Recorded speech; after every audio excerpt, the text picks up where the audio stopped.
Saya akan membacakan satu hadis yang diriwayatkan dari Sayyidina Anas bin Malik dalam kitab Sahih Al-Bukhari tentang 4 dosa besar. Nanti setelah hadis ini saya sampaikan, menjelang waktu sholat sunat isyraq, saya jawab beberapa pertanyaan. Setelah itu kita sholat sunat isyraq masing-masing. Setelah sholat sunat isyraq, kabarnya ada acara makan bersama di rumah masing-masing. Ada? Oh ada. Itu mancing panitia aja. Ada kitab yang selalu dijadikan rujukan umat Islam dalam bidang hadis, Sahih Bukhari. Saking cintanya orang Indonesia dengan Imam Bukhari, maka bisa dihitung di antara kita ini semua pasti punya kawan atau keluarga namanya Bukhari. Paling tidak nama lakinya Pak Bukhari, nama kawannya Pak Bukhari, saking cintanya nama Bukhari. Apa arti Bukhari itu Pak Ustadz? Bukhari itu artinya orang Bukhara, nama negaranya Uzbekistan. Jadi kalau di ujung itu huruf iya, itu menunjukkan artinya orang, misalnya Madinah, iya tambah di ujung, Madani, orang Madinah, Makki, orang Makkah. Pekanbaru payah juga, Pekanbarui. Jadi kalau di ujung itu ada huruf ya, nisbah, itu menunjukkan asal daerah. Ada Imam Masjidil Haram namanya Syekh Ahmad Khatib Al-Minkabawi, berarti Minangkabau. Syekh Muhammad Yasin bin Isa Al-Fadani, berarti orang Padang. Abdul Wahid Al-Indragiri, orang Inhil, Indragiri. Damai Langgeng, Damai Langgeng. Nah, jadi Bukhari itu bukan nama. Bukhari itu artinya orang Bukhara, Uzbekistan, berbatasan dengan Afghanistan. Yang mirip-mirip nama negaranya, Afghanistan, Uzbekistan, Tajikistan, Kirgistan, Pakistan. Ini adalah ulama besar. Nama lengkap dia Muhammad bin Ismail bin Ibrahim bin Al-Mughirah bin Bardisbah. Muhammad bin Ismail bin Ibrahim bin Al-Mughirah bin Bardisbah. Kenapa Ustadz hafal cuman sampai Bardisbah? Karena Bardisbah ini atuknya yang kelima, mu'allab Persia masuk Islam.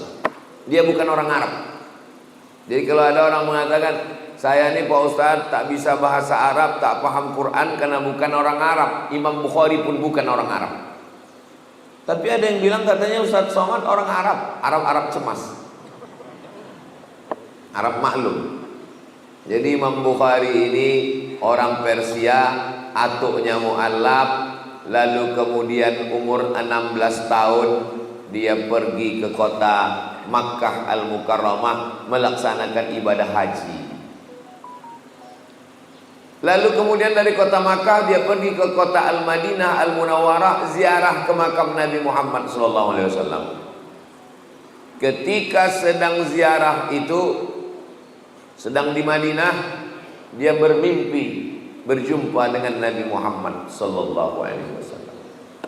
Ketika dia sedang bermimpi dengan Nabi Muhammad SAW itu, dia bermimpi dia sedang mengkibaskan kipas pengusir lalat.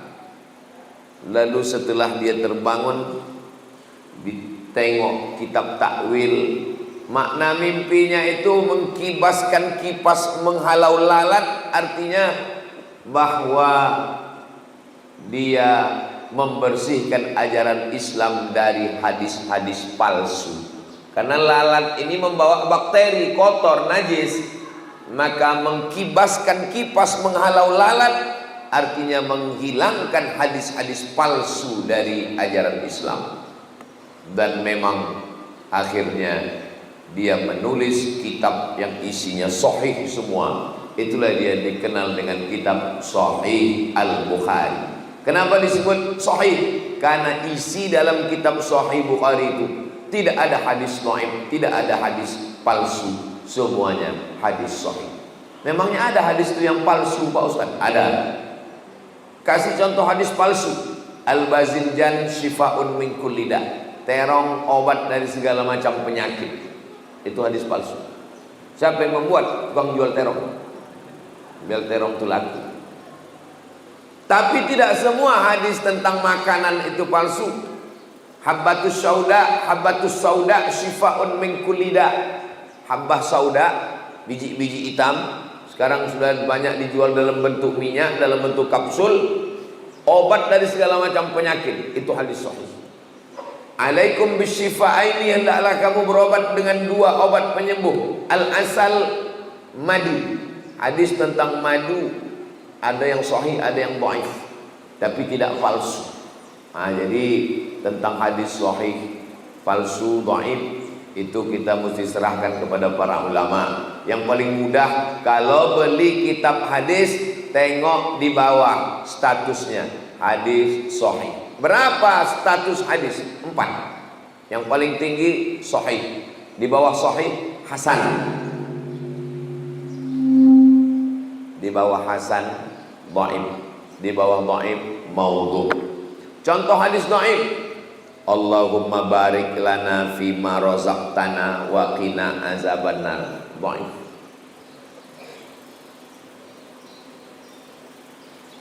Awaluhu rahmah, awsatuhu maghfirah, akhiruhu itqun minan nar. Dhaif. Utlubil ilma walau bisin, tuntutlah ilmu walau ke negeri Cina. Dhaif.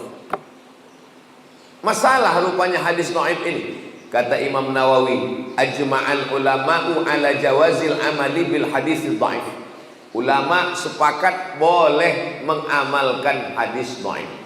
Mana tahu nanti ibu bapak sedang makan, Allahumma barik lana fima razaqtana wa qina azabannar. Datang orang sebelah, itu hadis dhaif. Emang masalah buat lo? Hadis dhaif tidak masalah, tak apa-apa diamalkan dengan syarat 5. Pertama, bukan dalam masalah akidah. Dalam masalah akidah tak boleh hadis dhaif. Kedua, bukan masalah hukum fikih halal haram. Masalah halal haram tak boleh hadis dhaif. Ketiga, tidak ada periwayatnya yang kazab, pendusta, penipu, pembohong. Keempat, masih bernaung di bawah hadis sahih. Kelima, untuk fadail a'mal, motivasi beramal, boleh beramal dengan hadis dhaif. Likulli syai'in qalbun, segala sesuatu punya hati. Wa qalbul Qur'an Yasin, hatinya Al-Quran adalah Yasin. Iqra'uha ala mautakum, bacakan surat Yasin pada orang mati. Hadis dhaif boleh diamalkan karena bukan masalah akidah, bukan masalah hukum halal haram, tidak ada periwayatnya yang kazab, pendusta, penipu, pembohong, masih bernaung di bawah hadis sahih, dan dia untuk fadail a'mal, motivasi beramal. Ini dikaji di pondok-pondok pesantren. Pondok pesantren yang diantara tua di Sumatera Barat, namanya Pondok Pesantren Inyak Canduang, didirikan oleh ulama besar tamatan Masjidil Haram, Syekh Sulaiman Ar-Rasuli. Syekh Sulaiman Ar-Rasuli Inyak Canduang bersama dengan Inyak Jaho membuat organisasi namanya PERTI, Persatuan Tarbiyah Islamiyah. Komisi Fatwa Perti Riau namanya Abdul Somad. Ini orang. Pesantren Inyak Candong itu punya alumni, nama alumninya Abdul Wahid. Ini orang. Jadi beliau ini tamat pesantren Inyak Candong, lalu kemudian melanjutkan ke UIN Suska, Fakultas Tarbiyah, lalu kemudian menjadi DPRD Provinsi Riau 2 periode, lalu kemudian DPR RI, dan sekarang balihonya banyak berserak-serak. Asal nampak baliho 3, itu Beliau ada saya satu, salah satunya saya. Tadi saya tengok beliau ini 3, rupanya 3 gambar saya. Adapun hadis yang mau kita kaji ini bunyi hadisnya, su'ilan nabiyyu sallallahu alaihi wasallam anil kabair, an akbaril kabair. Nabi ditanya tentang dosa apa yang paling besar.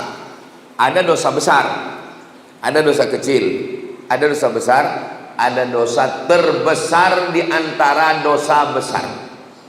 Dalam hadis ini ada 4 dosa paling besar di antara dosa besar. Yang pertama kata Nabi, al-isyraku billah, syirik, mempersekutukan Allah. Siapa yang mempersekutukan Allah ini? Makanya nama perbuatannya syirik, orangnya namanya musyrik. Kata mereka Tuhan itu ada jantan ada betina. Tuhan yang jantan namanya Allah, Tuhan yang betina namanya Lata. Ada Lata, ada Uzza, ada Manat, ada Hubal, ada Jibti, ada Tohut, ada Naham. Tuhan jantan namanya Lata, Tuhan betina Tuhan jantan namanya Aziz, Tuhan betina namanya Uzza. Tuhan jantan namanya Manan, Tuhan betina namanya Manat. Tuhan jantan namanya Allah, Tuhan betina namanya Lata. Nikah Tuhan jantan sama Tuhan betina tadi, lahirlah anak-anak Tuhan. Anak Tuhan itu malaikat-malaikat, banatullah, anak Tuhan. Jadi tentang cerita Tuhan punya bini dan punya anak, itu kerja orang musyrik.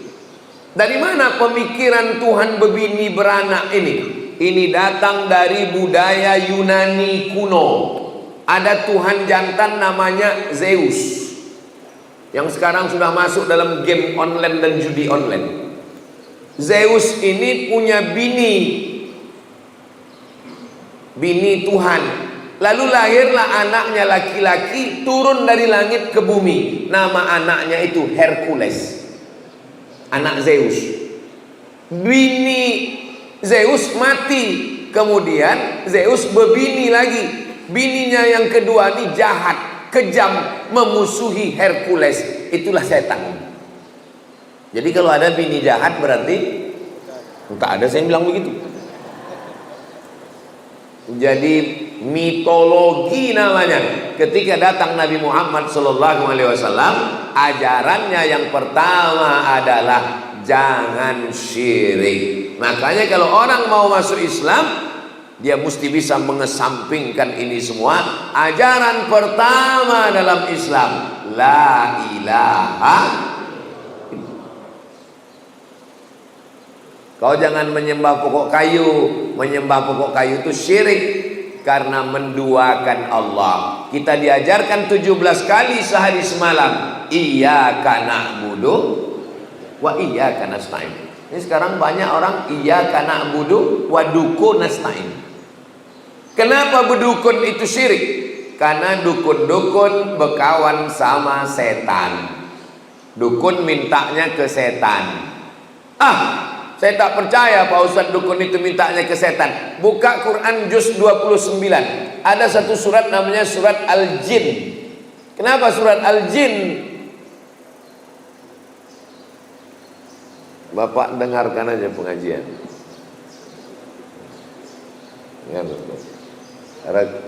Pengajian subuh ini sudah direkam. Kenapa surat Al-Jin? Karena memang makhluk jin itu ada. Siapa yang tak percaya kepada jin, berarti dia tidak percaya kepada surat Al-Jin. Kalau tak percaya kepada surat Al-Jin, berarti tak percaya kepada Quran. Jadi kalau ada orang mengatakan kau jangan percaya kepada jin, loh, memang ada dalam Quran. Yang tidak boleh itu adalah percaya bahwa jin bisa menguasai kita. Itu yang tak boleh. Karena yang berkuasa hanya Allah. La haula wa la quwata illa billah. Makanya sebelum tidur malam dibaca Al-Fatihah sekali, Qul huwallah 3 kali, Al-Falaq sekali, An-Nas sekali, ayat kursi sekali, dihembuskan ke tapak tangan, disapukan ke muka, ke kepala, ke badan. Dibacakan Fatihah sekali, Qul huwallah 3 kali, Al-Falaq sekali, An-Nas sekali, ayat kursi sekali, dihembuskan ke air, diminumkan, dimandikan. Air yang sudah dibacakan ayat-ayat tak boleh dipakai cebok, diminum habis. Takut saya terkencing-kencing Pak Ustaz, siramkan ke pokok bunga. Kalau terganggu, yang anak gadis, yang cantik-cantik, jangan sombong. Karena tak semua laki-laki itu bisa menerima kenyataan. Nanti sakit hati dia, diganggunya pinggir jalan. Adik, mau tak nikah sama abang? Diam kau kucing kurap. Wih. Diambilnya air liur itu, dibawanya ke dukun. Dukun minta ke setan, dibacakannya mantra. Kakang telinga bosi, mulut kesongkang, gigi terkunci. Makan mie ayam, nampak muka jantan tuh bergelombang. Makan bakso, nampak muka dia. Pas mau makan gulai sate, nampak dia. Siang malam terbayang-bayang, makan tak kenyang, tidur tak lelap, kena pelet. Saya di rumah ada juga pelet ikan koi. Maka anak-anak kita diajarkan membaca-baca. Bang Abdul Wahid pun perlu juga ini. Tak perlu kita ajari, dia taman pesantren. Baca-baca. Kenapa? Tidak semua orang niat baik, dukun, santet, jin, setan, segala macam. Saya jadi dewan juri musabaqah tilawatil Quran Kabupaten Indragiri Hulu di Pematang Rebah. Pagi-pagi pergi saya mau sarapan. Pas mau sarapan dipanggil orang, Ustaz Somad. Ada apa? Saya bilang, tolong Pak Ustadz, ini diganggu jin. Rupanya ada anak gadis perempuan, matanya orang itu rupanya udah membacakan ayat kursi, jinnya tak keluar. Suruh orang itu saya membaca. Tak mungkin saya nolak. Masa LCMA nolak? Gengsi lah. Sebetulnya saya tak pernah meruqyah, tapi karena disuruh ruqyah. Orang tuh kenapa jinnya tak keluar? Dibacanya pelan. Allahu la ilaha illa huwal hayyul qayyum. Mana mau dia keluar? Pas disuruh saya baca, saya bacakan. Karena perempuan tak boleh kita pegang kepalanya. Nah, kalau ada nanti orang ruqyah bilang ini mesti dipegang, ini jinnya kuat ini, itu hantu dia tuh. Saya baca ke telinga sebelah kanan dari jarak jauh. Allahu la ilaha illa. Sadar dia. Entah jin itu takut, entah terlalu kuat, Allahu a'lam. Sehat dia. Alhamdulillah. Sejak itu takut saya. Sejak itu kalau ada orang kerasukan diganggu jin, saya kasih nomor kawan saya, hubungi nomor ini. Satu hari salah nomor, rupanya nomor BNN, Badan Narkotika Nasional. Bapak Ibu yang dimuliakan. Tapi tidak semua orang itu kena gangguan jin. Ini kadang banyak jamaah ini mengadu ke saya, Ustaz Somad tolong bacakan air Pak Ustaz, laki saya ini malas sembahyang. Ustaz Somad tolong bacakan air Ustaz, laki saya ini selingkuh. Lama-lama saya mikir, kenapa semua salah jin? Pas kita bacakan air, ayat kursi diminumnya, tak ada reaksi. Memang dia tidak terganggu jin, laki kau gatal. Sikit-sikit salah jin, sikit-sikit salah jin. Karena kita kasihan juga sama jin nih. Nanti lama-lama keluar KPJ, Komisi Perlindungan Jin. Saking banyaknya jin yang teraniaya. Bahkan jin pun udah banyak yang pensiun. Kata jin, aku udah tak menggoda manusia lagi. Lebih parah pula orang itu dari aku lagi gitu ya. Bapak Ibu yang dimuliakan Allah. Dibawalah Ustadz ruqyah ke rumah sakit. Sampai di rumah sakit dibaca Ustadz nilai ayat kursi. Allahu la ilaha illa huwal hayyul qayyum. Diludahinya Ustadz. Apa kata dia? Sesama jin dilarang saling mengusir. Rupanya ulah yang membaca itu 11-12 sama yang dibaca. Jadi kata orang kampung kita, ini bukan masalah pistolnya, tapi masalah orangnya. Kalau bahasa kampungnya, man behind the gun. Orangnya. Imam Ahmad bin Hanbal, Imam Hambali tidak ada membacakan ayat kursi. Sakitlah adik raja di Baghdad, Irak. Sakit adik raja, diminta doa. Imam Ahmad bin Hanbal suruh datang ke istana. Kata Imam Ahmad bin Hanbal, aku tak perlulah datang ke istana. Lalu kemudian dikasihnya terompah kayu. Kita kalau bisa di toilet itu kasih terompah kayu. Kenapa di toilet terompah kayu? Supaya kaki tak kena najis. Karena setan masuk dari was-was akibat kaki kena najis bekas percik kencing. Waktu sedang sembahyang tuh, batal tak batal? Batal tak batal? Batal tak batal? Maka pakai terompah kayu. Imam Ahmad bin Hanbal mengasih terompah kayunya. Bawakan terompah kayuku ini, letakkan di dekat adik sultan yang sakit tuh. Diletakkan terompah kayu Imam Ahmad bin Hanbal, sehat. Tak perlu baca-bacakan ayat. Terompah kayu letakkan sehat. Hari berganti, musim berubah, pekan berubah, bulan berubah tahun, tiba-tiba kumat adik raja itu balik. Rupanya hari dia kumat itu Imam Ahmad bin Hanbal meninggal dunia. Dibawakan orang tuh terompah kayu. Ini terompah kayu. Kata jin tuh, aku bukan takut sama terompah kayunya, tapi aku takut sama yang punya terompah kayu. Dan yang punya terompah kayu sudah mati.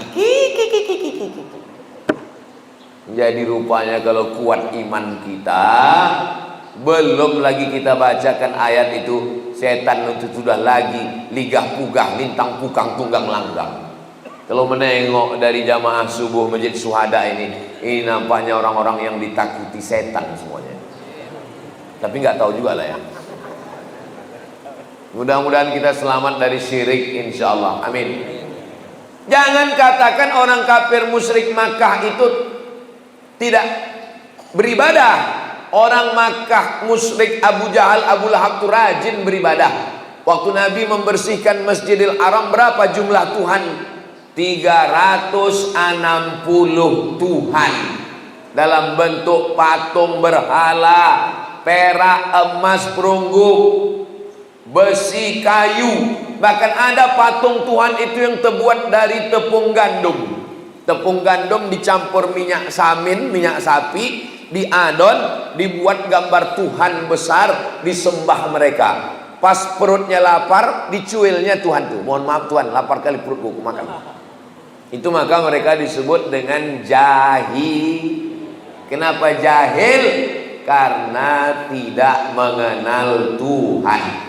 Maka dalam tauhid dikenal awwaluddin ma'rifatullah. Perkara pertama dalam Islam adalah mengenal Allah. Wujud qidam baqa mukhalafatu lil hawadisi qiyamuhu binafsihi wahdaniyah qudrat iradan.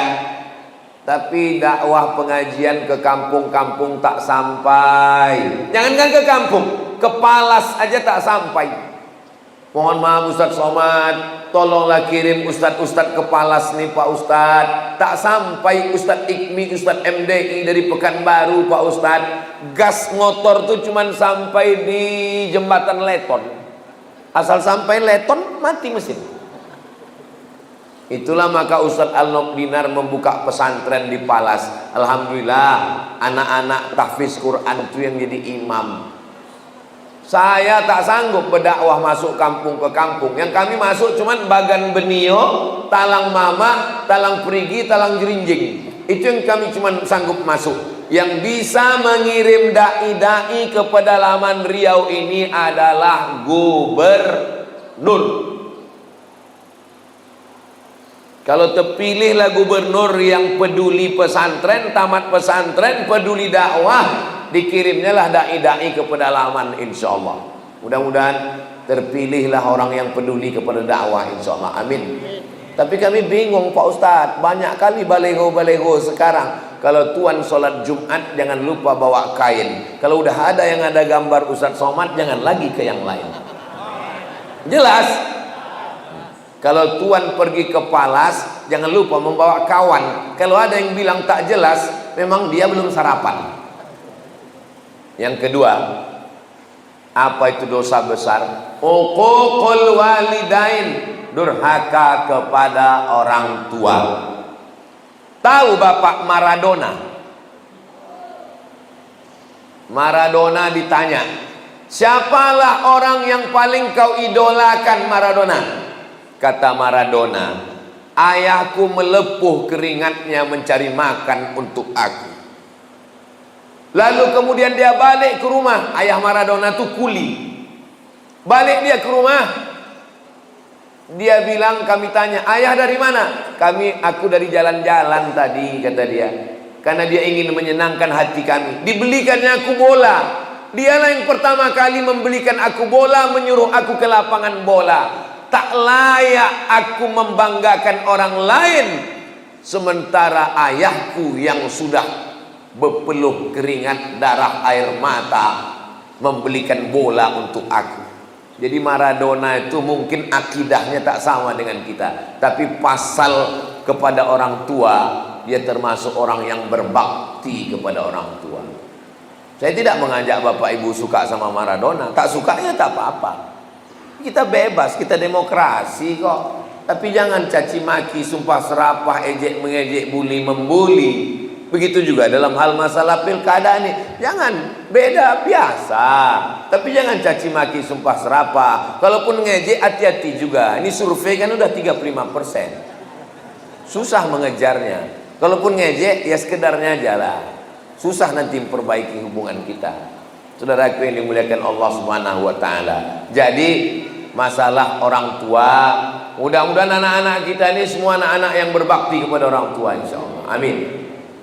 Yang ketiga, yang dosa terbesar itu adalah qatlun nafsi, membunuh. Membunuh, benci, sakit hati sama orang, sewa preman, tabrak, mati, kecelakaan, padahal membunuh. Sakit hati sama orang, pergi ke dukun, santet, dibunuh pakai jin. Jin bisa membunuh. Sahabat Nabi ada yang meninggal dibunuh jin. Namanya Sa'ad bin Ubadah, dibunuh jin di dalam toilet. Memang udah sampai ajalnya, mati syahid. Kita sebelum masuk ke toilet, Allahumma inni a'udzubika minal khubusi wal khaba'is. Begitu kita bacakan Allahumma inni a'udzubika, maka langsung badan kita itu dipasang Allah penutup, sehingga jin setan yang ada di toilet itu tak bisa menengok kita. Saya pergi ke stasiun kereta api Pring Sewu. Bahasa Jawa sewu itu artinya apa? Sibu. Sewu, sibu. Pring Sewu, stasiun kereta api 1000 kamar yang ada di Semarang. Sampai di atas, kereta api ini punya Belanda. Sampai di atas saya ditunjukkan sama guide-nya, Ustadz Somad, ini ruangan jenderal Belanda. Toiletnya di luar. Jadi rupanya Belanda itu dulu tahu toilet itu tempat setan, dibuatnya jauh-jauh. Itu beda orang dulu sama orang sekarang. Orang dulu makannya di rumah, buang air besarnya di luar. Orang sekarang makannya di luar, buang air besarnya di kamar. Ustadz Somad ini ngomong gitu macam toilet dia tidak di rumah aja. Toilet saya di rumah, tapi ada dindingnya, ada pintunya, ditutup. Mau tidur malam ditutup, baca doa. Mau masuk ke dalam, Allahumma inni a'udzubika minal khubuthi wal khaba'is, dipasang Allah semacam protek pelindung, tertutup badan kita ini semua. Jadi orang yang tak baca doa Allahumma inni a'udzubika minal khubuthi wal khaba'is, masuk ke toilet, ditengok jin, ditengok hantu, ditengok setan. Syukur-syukur setan itu kalau cuma nengok. Kalau dia streaming, dihidupkannya kamera, ditonton semua sama kawan-kawannya. Masa setan itu canggih juga punya handphone macam kita Pak Ustaz? baca buku Isa Daud dari Mesir, judulnya Al-Hiwar Ma'ajinnil Muslim. Teknologi jin lebih canggih daripada teknologi zaman kita sekarang. Mana buktinya? Jin Ifrit sanggup memindahkan kursi Balqis dari Yaman ke Palestina sebelum Nabi Sulaiman berdiri. Kata Nabi Sulaiman, ayyukum ya'tini bi'arsyiha qabla an ya'tuni. Siapa yang sanggup membawa kursi Balqis dari Yaman ke Palestina 3000 km sebelum Ratu Bilqis sampai, apa kata jin Ifrit? Ana atika bi qabla an taquma min maqamik. Aku bisa memindahkan kursi Balqis dari Yaman ke Palestina sebelum kau tegak dari tempat duduk. Tegak dari tempat duduk itu berapa detik? 5 detik kalau tak kena osteoporosis. Cobalah tegak. 1, 2, 3, 4, 5. Pindah kursi Balqis. Ada sekarang orang yang bisa memindahkan ini 5 detik ke Palestina? Tak ada. Kalau ada, kita minta jasa dia memindahkan supaya Benyamin Netanyahu itu pindah ke Damai Langgeng. Sampai sini baru kita gulai dia. Asam pode. Uququl walidain, durhaka pada orang tua yang keempat. Pertama, syirik. Kedua, durhaka orang tua. Yang ketiga, membunuh. Yang keempat, syahadatuz zur, kesaksian palsu. Jangan bersaksi palsu. Saya nggak pernah bersaksi palsu, Pak Ustaz. Orang kalau sudah disebut saksi palsu, bayangan dia di pengadilan, ditanya hakim, apakah saudara melihat peristiwa ini? Saya melihat, Pak Hakim. Padahal dia tak menengok. Jangan lupa, kita bersaksi palsu ini bukan di pengadilan. Bersaksi palsu di mana? Di masjid. Di masjid kita bersaksi palsu. Berdirilah keluarga ahli waris. Apakah jenazah ini baik? Baik. Kau sudah memberikan kesaksian palsu. Bukan kau kenal siapa dia. Tak koruptornya dia, tak makan haramnya dia. Saya kalau ditanya jamaah, dan saya belum pernah seumur-umur menjebak jamaah. Saya kalau ditanya orang, apakah jenazah ini baik? Aku tak tahu, bilang. Mana kita tahu? Tapi kalau orang itu baik, memang saya bersaksi. Beberapa jenazah saya tulis di Instagram, aku bersaksi orang ini baik. Kita bersaksi. Ada hadisnya tentang bersaksi jenazah ini, ada hadis sahihnya. Lewat jenazah. Waktu lewat jenazah, orang memuji, dia orang baik, dia orang baik, dia orang baik. Apa kata Nabi? Antum syuhada'ullahu 'alal ard, kalian saksi-saksi Allah di atas muka bumi, wajib dia masuk surga. Tapi saksinya tidak direkayasa. Kapan kita bersaksi palsu? Waktu acara akad nikah. Aku nikahkan engkau dengan anakku dengan mahar sebentuk cincin emas tunai. Sah? Sah. Padahal tidak sah. Kenapa? Karena itu bukan anak dia. Bukan anak dia itu. Kok tahu Ustaz bukan anak dia?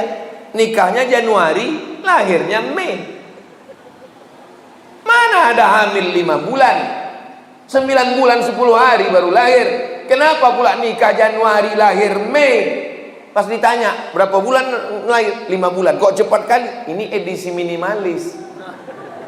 Mana bisa? Itu bukan anak kau. Ini sudah tes DNA ke Singapura, Pak Ustadz. Darahnya sama. DNA tak laku dalam nasab, Wak. Nasab dalam Islam itu bukan pakai DNA. Tapi bila jelas itu memang, maaf cakap, memang benih dia, tak ada laki-laki lain. Kenapa tak diakui? Di mana kesalahan dia? Kesalahan dia satu, mencoblos sebelum hari H. Kertas yang dicoblos sebelum tanggal 27 November tidak diakui KPU. Jelas? Apanya yang jelas ini?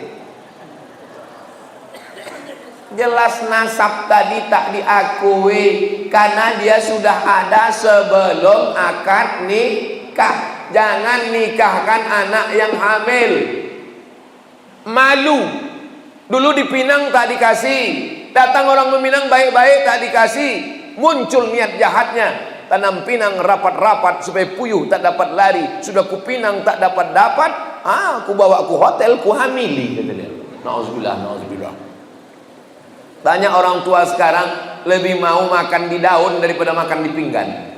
Di pinang tak mau mencari menantu kaya, mau mencari menantu hebat. Sudah hamil baru tahu rasa, barulah dinikahkan. Itu nikahnya menurut mazhab Syafi'i sah, nikahnya sah. Yang jadi masalah setelah lahir anak. Lahir anak tak boleh dibinkan ke dia, karena itu bukan anak dia.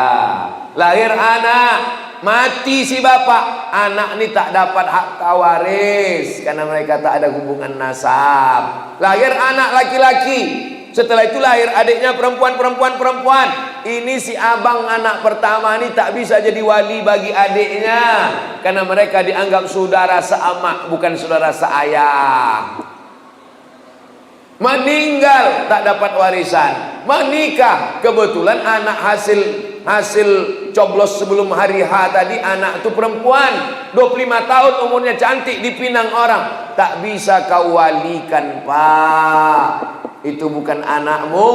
Lalu walinya siapa kalau dia mau nikah nanti? Fasultanu waliyun man la waliyalaha. Walinya adalah wali hakim, pakku. Nggak enak lah Pak Ustadz, saya dulu kenapa enak? Nggak enak lah Pak Ustadz, saya kan bapaknya. Gimana cara saya menolak? Mesti kuajari juga cara menolak. Pura-pura mencret, kau sakit perut, tak bisa. Kalau ditanya Pak Kua, mohon maaf Pak Kua, aku tak bisa mewalikan ini. Pak Kua tahulah, iyalah bukan bapak aja, memang udah begitu, udah kebanyakan sekarang itu Bapak. Jaga anak-anak kita Pak, jaga anak-anak kita Bu. Saya ini lemah penceramah Ustadz. Yang bisa menjaga itu adalah pemimpin yang bisa memasukkan pendidikan agama ke sekolah umum, merendahkan biaya pendidikan pondok pesantren. Ustadz Al-Nob ini pimpinan pesantren Nurul Azhar Palas. 1 tahun 25 orang gratis. 25 orang, sekarang 100 orang gratis. Laki-laki di Palas. Saya di Ma'had Az-Zahra Rimba Panjang perempuan, setahun gratis 25. Setahun cuman 100 orang yang sanggup kami gratis. Jadi Ustaz Somad menggratiskan santri di Rimba Panjang 100 gratis, yang lain bayar. Dari mana Ustaz bisa dapat duit 100 itu? YouTube. Jadi kalau ada orang memfitnah saya, memang sakit hati saya. Itu Somad itu beli mobil itu dari YouTube tuh. Itu maka bunyi knalpotnya tuk tuk tuk tuk tuk tuk. Semua duit YouTube itu untuk makan santri, gaji guru, beli beras, beli gulai, beli ikan, bayar listrik, bayar lampu. Tidak pernah duit YouTube ini masuk ke rekening saya. Masuk semuanya. Ustadz ku tengok keliling kemana-mana dengan Bang Abdul Wahid. Kenapa Ustadz berkeliling? Apa salahnya sesama Abdul saling tolong menolong?